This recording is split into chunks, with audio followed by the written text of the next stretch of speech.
Hi అండి. తెలుగు కథల ప్రపంచంకు స్వాగతం. ఇవాళ స్వాతి సచిత్ర మాసపత్రిక నుంచి మల్లాది వెంకట కృష్ణమూర్తి గారు రచించిన అపరిచితుడు అనే కథను వినేద్దామండి. చీకటి పడి 2 గంటలైంది. కొన్ని రోజులుగా అప్పుడప్పుడు మంచు పడుతూ ఉండటంతో వాతావరణం ఇబ్బందిగా ఉంది. గత కొన్ని గంటల్లో ఉష్ణోగ్రత అకస్మాత్తుగా పెరిగి వర్షం కురిసింది.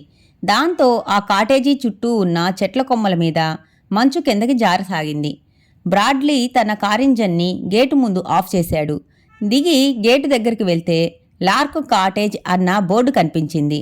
ముందు గది కర్టెన్స్లోంచి లోపల దీపం వెలుగు కనిపిస్తోంది. బ్రాడ్లీ గేటు గడియ తీసుకొని సన్నటి దారిలో కాటేజీ దగ్గరికి వెళ్లి తలుపు తట్టాడు.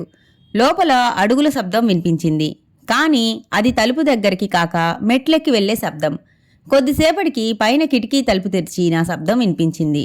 ఎవరది? ఏం కావాలి? పైనుంచి ఓ ఆడకంఠం వినిపించింది. అతను తలెత్తి చూస్తే సగం తెరిచిన కిటికీలోంచి ఓ ఆకారం కనిపించింది. నేను మీకు తెలియదు, ఇబ్బంది పెడుతున్నందుకు సారీ. మీరెవరు? నా పేరు జాన్ బ్రాడ్లీ. నేను దారి తప్పిపోయాను. కారు పాడైంది. మీ ఫోన్ని ఒక్కసారి ఉపయోగించుకోవచ్చా? ఆ ఆకారం కిటికీ తలుపు మూసింది. మళ్ళీ మెట్లు దిగుతున్న అడుగుల చప్పుడు. తర్వాత తలుపు బోల్టు తీసిన శబ్దం. ఆమె వయసు 35 ఉంటుంది అనుకున్నాడు. అతను ఆమెని చిన్న హాల్లోంచి లివింగ్ రూంలోకి అనుసరించాడు. ఓ మూల క్రిస్మస్ ట్రీ ఉంది. 10 ఏళ్ల పిల్ల దాన్ని వెండి రంగు తగరాలతో అలంకరిస్తోంది. మా అమ్మాయి జూలియా పరిచయం చేసింది. ఫోన్ కిటికీ పక్కన ఉంది. ఆమె చెప్పింది. దగ్గర ఊరు స్కాండేల్ కదా. ఏదైనా గ్యారేజ్ నంబర్ మీకు తెలుసా? ఇంత రాత్రి ఏ గ్యారేజ్లోంచి ఎవరూ రారు. అసలిప్పుడు గ్యారేజ్ తెరిచే ఉండకపోవచ్చు ఆమె చెప్పింది. అమ్మా, నీకేమైనా వినిపించిందా? అకస్మాత్తుగా చిన్నపిల్ల అడిగింది. జూలియా చేసే పని చెయ్యి, లేతే వెళ్ళి పడుకో, తల్లి కోపంగా చెప్పింది. బ్రాడ్లీకి గేటు తెరుచుకున్న చప్పుడు వినిపించింది. ఆమెకి కూడా. జూలియా కిటికీ దగ్గరికి పరిగెత్తుకొని వెళ్ళి కర్టెన్ తొలగించి చీకట్లోకి చూసింది. ఎవరైనా రావాల్సి ఉందా? మిమ్మల్ని ఇబ్బంది పెట్టను. కారు ఇంకో మైలు నడవచ్చు. మిగిలిన దూరం నడుస్తాను. ఈ రోడ్డు స్కాండేల్కి వెళ్తుందా? బ్రాడ్లీ అడిగాడు. అతనికి ఆమె మొహంలో భయం కనిపిస్తోంది. స్కాండేల్ కనీసం 10 మైళ్ళ దూరం. మిస్టర్ బ్రాడ్లీ, ఈ రాత్రికి ఇక్కడే ఉండి రేపు ఉదయం ఈ సందు చివర బస్సెక్కి వెళ్ళొచ్చు ఆమె చెప్పింది. మీరు అసౌకర్యం కలగకపోతే, ఎవరూ రాకపోతే, బ్రాడ్లీ చెప్పాడు. ఎవరూ రావటం లేదు. కానీ ఇందాక రేడియోలో కూతురు జూలియా చెప్పింది. జూలియా, వెళ్ళి పడుకుందాంరా. నేను జూలియా ఓ గదిలో పడుకుంటాం. మీరు జూలియా గదిలో పడుకోవచ్చు. కిటికీ దగ్గరికి వెళ్ళి తన కూతురి చేతిని పట్టుకొని తలుపు వైపు నడిపిస్తూ చెప్పింది. ఆమె కంఠంలో ఆందోళన, భయం ధ్వనించాయని బ్రాడ్లీ గ్రహించాడు. ఆ రాత్రికి తనని తోడుగా కోరుకుంటోందని అనిపించింది. సరే, థ్యాంక్స్. బ్రాడ్లీకి అతని గది తలుపు చూపించాక వాళ్ళిద్దరూ మెట్లెక్కి పైకి వెళ్లారు. పై గదిలోంచి ఆమె పిల్లని కోపడటం వినిపించింది. బ్రాడ్లీ కిటికీ దగ్గరికి వెళ్ళి బయటకి చూస్తే బయట ఎవరూ కనిపించలేదు. అతనికి బల్ల మీద ఓ వెండి ట్రే కనిపించింది. దాన్ని అందుకొని వెనక్కి తిప్పి చూస్తే ఫ్రెడ్షాకి అతని పెళ్లికి మిల్లులోని అతని మిత్రుల నుంచి అని చెక్కి ఉంది. ఫైర్ ప్లేస్ దగ్గరికి నడిచాడు. చవకబారు చైనా అలంకరణలు, వాల్నట్ చెక్క గోడ గడియారం, ఓ ఫ్రేమ్లో లావుగా ఉన్న మనిషి ఫోటో ఉంది. ఆ ఫోటో కింద కుడివైపు చివర్లో టు లూసీ, ప్రేమతో వెస్లీ అని రాసి ఉంది. అతను ఆ గది వెదికితే ఎక్కడా ఫ్రెడ్షా వస్తువుల జాడ కనపడలేదు. డ్రాయర్లో దినపత్రిక కటింగ్ కనిపించింది. పోలీసులు ఫ్రెడ్షా కోసం వెతుకుతున్నారన్న వార్త అందులో ఉంది. 42 ఏళ్ల ఫ్రెడరిక్ షా లాన్ వోల్డ్ జైలు నుంచి తప్పించుకున్నాడని, అతని కోసం వెతుకుతున్నారన్న హత్యానేరం మీద అతను జీవిత ఖైదుని అనుభవిస్తున్నాడని చదివాడు. హత్యకి గురైన అతని మేనమామ శవం పక్కన తన టోపీ, చేతికర్ర ఎందుకున్నాయో అతను పోలీసులకు వివరించలేకపోయాడు. అతను దొంగిలించిన డబ్బుని ఏం చేశాడో కూడా చెప్పలేదు. అడుగుల చప్పుడు విని ఆ పేపర్ని యథాస్థానంలో ఉంచాడు. కానీ పేపర్లోని ఓ పేజీ కింద పడటంతో ఆ గదిలోకి వచ్చిన లూసీ చెప్పింది. ఇప్పుడు మీకు తెలుసన్నమాట. మీరు ఎందుకు భయపడుతున్నారు మిసెస్ షా అని బ్రాడ్లీ అడిగాడు. నాకేం భయం లేదు, ఆమె జవాబు చెప్పింది. సరే, నేను కారులోంచి నా సూట్ కేసు తెచ్చుకుంటాను. తలుపు తెరుచుకున్న అతను బయటికి వెళ్ళాడు. కారు తలుపు మూసుకున్న శబ్దం ఆమెకి వినిపించింది. సూట్ కేసుతో లోపలికొచ్చాక అడిగాడు. మీ వారు వాకింగ్ స్టిక్ని ఉపయోగిస్తారా అని. అవును, మిల్లులో జరిగిన ప్రమాదం వల్ల కొద్దిగా కుంటుతారు. ఎందుకు? బయట ఇప్పుడే కురిసిన మంచు మీద పాదముద్రలు, పక్కనే చేతికర్ర గుచ్చుకున్న గుంటలు కనిపించాయి. అతడిని ఎడం చేతి వాటం అనుకుంటాను. కిటికీలోంచి అతను మన ముగ్గురిని చూసి ఉంటాడు. నేను వెళ్తే అతను లోపలికి వచ్చి కొన్ని గంటలు విశ్రాంతి తీసుకొని బట్టలు మార్చుకొని డబ్బు తీసుకొని వెళ్ళవచ్చు. వెంటనే ఆమె మొహం పాలిపోయింది. భయంతో వణకసాగింది. నేను వెళ్ళటం మంచిది. వర్షంలో రాత్రి అతను బయట ఉండటం సబబు కాదు. పారిపోయిన ఖైదీలని పట్టుకోవటం పోలీస్ ఉద్యోగం తప్ప నాది కాదు. ఓసారి నేను యుద్ధ ఖైదీని కాబట్టి అతని మీద నాకు సానుభూతి ఉంది. వెంటనే ఆమె అతని 2 చేతులు పట్టుకొని కీచుగా చెప్పింది, మీరు వెళ్ళవద్దు, దయచేసి ఉండండి. ఎందుకు వెళ్ళకూడదో, ఎందుకు భయపడుతున్నారో చెప్పకపోతే నేను వెళ్తాను. ఆమె కొన్ని క్షణాలు నిశ్శబ్దం తర్వాత చెప్పింది. కోర్టు విచారణలో నేను అతనికి ఎక్కువ సహాయం చేయాలని ఆశించాడు.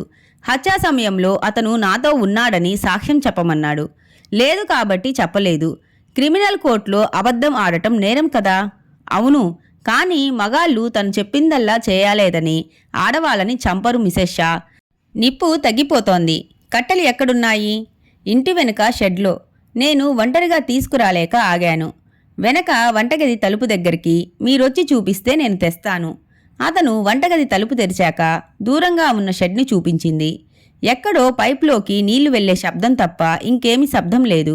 బ్రాడ్లీ ఆమె ఇచ్చిన టార్చ్ని వెలిగించి ముందు షెడ్ వైపు, తరువాత చుట్టుపక్కల చెట్ల మీదకి కాంతిని ప్రసరించి ఓ అడుగు ముందుకు వేశాడు. ఇంకో అడుగు వేయకుండానే ఆగాడు. అకస్మాత్తుగా ఓ పొద బాగా ఊగి దానిమీద మంచు కిందకి జారడం గమనించాడు. ఆమె భయంగా అరిచింది. ఏ కుందేలో అయి చెప్పి బ్రాడ్లీ ఆ పొద దగ్గరికి వెళ్లి చూసి తర్వాత షెడ్లోంచి కట్టెలతో వంటగదిలోకి వచ్చాడు. ఇంట్లోకి ఒంటరిగా వెళ్లటానికి భయపడ్డ లూసీ అతను వచ్చేదాకా నిలబడి ఉంది. ఆమె చూపుల్లో నించున్న పద్ధతిలో, చేతుల కదలికలలో భయం కనిపిస్తోంది. కట్టెలని ఫైర్ ప్లేస్ పక్కన దింపాడు. అకస్మాత్తుగా కిటికీ అద్దం పగిలిన చప్పుడు వినిపించటంతో ఆమె గట్టిగా అరిచింది. జూలియా మేలుకుంది. బ్రాడ్లీ లివింగ్ రూంలోకి పరిగెత్తాడు. మమ్మీ, మమ్మీ, ఏమిటది? జూలియా మాటలు అతనికి వినిపించాయి. జూలియాకి నేను ఫ్లవర్ వాజ్ని పడేశానని చెప్పండి, బ్రాడ్లీ ఆమెకి సూచించాడు. ఆమె ఆ మాట చెప్పాక పగిలిన కిటికీ లోపలికి వచ్చిన కాగితం చుట్టిన రాయిని చూసి దాన్ని అందుకొని విప్పి చదివాడు. క్యాపిటల్ లెటర్స్లో అడల్టరస్ అంటే పతిత అని రాసి ఉంది. దాన్ని లూసీకిచ్చాడు. మీ మీద అతనికి నమ్మకం ఉన్నట్లు లేదు. మీరు మీ భర్త మీ వివాదాన్ని పరిష్కరించుకోండి. నేను వెళ్తాను. వెంటనే ఆమె మెయిన్ డోర్ ముందుకు వెళ్ళి అడ్డుగా నిలబడి చెప్పింది. నన్ను ఒంటరిగా వదిలి మీరు వెళ్ళవద్దు. పోలీసులేరి? పారిపోతే పోలీసులు మొదటిగా వచ్చేది ఆ ఖైదీ ఇంటికేగా. పోలీసులకి ఫోన్ చేసి సహాయం తీసుకోండి. ఆమె ఫోన్ దగ్గరికి పరుగెత్తుకు వెళ్లి రిసీవర్ అందుకొని హుక్కుని 4-5 సార్లు నొక్కి ఓ నంబర్ డయల్ చేసి చెప్పింది. హలో, నా పేరు మిసెస్ షా, లార్క్ కాటేజ్, ఓక్ లేక్, స్కాండెల్, టాల్ బ్రూక్ రోడ్. మీరు వెంటనే రావాలి. పారిపోయిన ఓ హంతక ఖైదీ లోపలికి వచ్చే ప్రయత్నం చేస్తున్నాడు. బ్రాడ్లీ చేతి గడియారం వంక చూసుకొని చెప్పాడు. వాళ్ళు ఓ అరగంటలో రావచ్చు. అంతదాకా మీకేం జరగదనుకుంటాను. మీరు నిజంగా వెళ్తున్నారా అంటూ ఆమె నమ్మలేనట్లు అడిగింది. దీంట్లో తరదూర్చదాల్చుకోలేదు. అతను మిమ్మల్ని చంపడు. ఎందుకంటే కోర్టులో సాక్ష్యం చెప్పింది మీరు కాదు. నాతో మీకు సంబంధం ఉందని నమ్మినా మిమ్మల్ని చంపడు. అతను మిమ్మల్ని చంపుతాడనుకోను. మహా అయితే కొడతాడు. మీరు బ్రతిమాలితే మెత్తబడవచ్చు. కానీ ఆమె గడియ మీద నుంచి తన చేతిని తీయలేదు. బ్రాడ్లీ ఆమె చేతిని తొలగించబోతే అకస్మాత్తుగా ఆమె చెప్పింది. నేను వెస్లీ ప్రేమలో పడ్డామని అతనికి తన మేనమామని చంపక మునిపే తెలుసు. అయితే? మూర్ఖుడా, నేను చెప్పేది నీకు అర్థం కావటం లేదా? ఫ్రెడ్ ఫామ్లో వెస్లీ బాండ్ ట్రావెలింగ్ సేల్స్మెన్. అతను నా భర్త మేనమామని చంపి డబ్బు దొంగిలించి అతని వస్తువులని సాక్ష్యంగా అక్కడ ఉంచాడు. మా వారు షాకి నాకు ఈ విషయం తెలుసు. మీకు తెలుసా? బ్రాడ్లీ అడిగాడు. నేను ఫ్రెడ్కి మరణశిక్ష పడుతుందని తెలిసి కోర్టులో నిజం చెప్పలేదు. అందువల్ల పోలీసులు వచ్చేలోగా నన్ను చంపేస్తాడు. నీ బాయ్ ఫ్రెండ్ వెస్లీ ఏడి?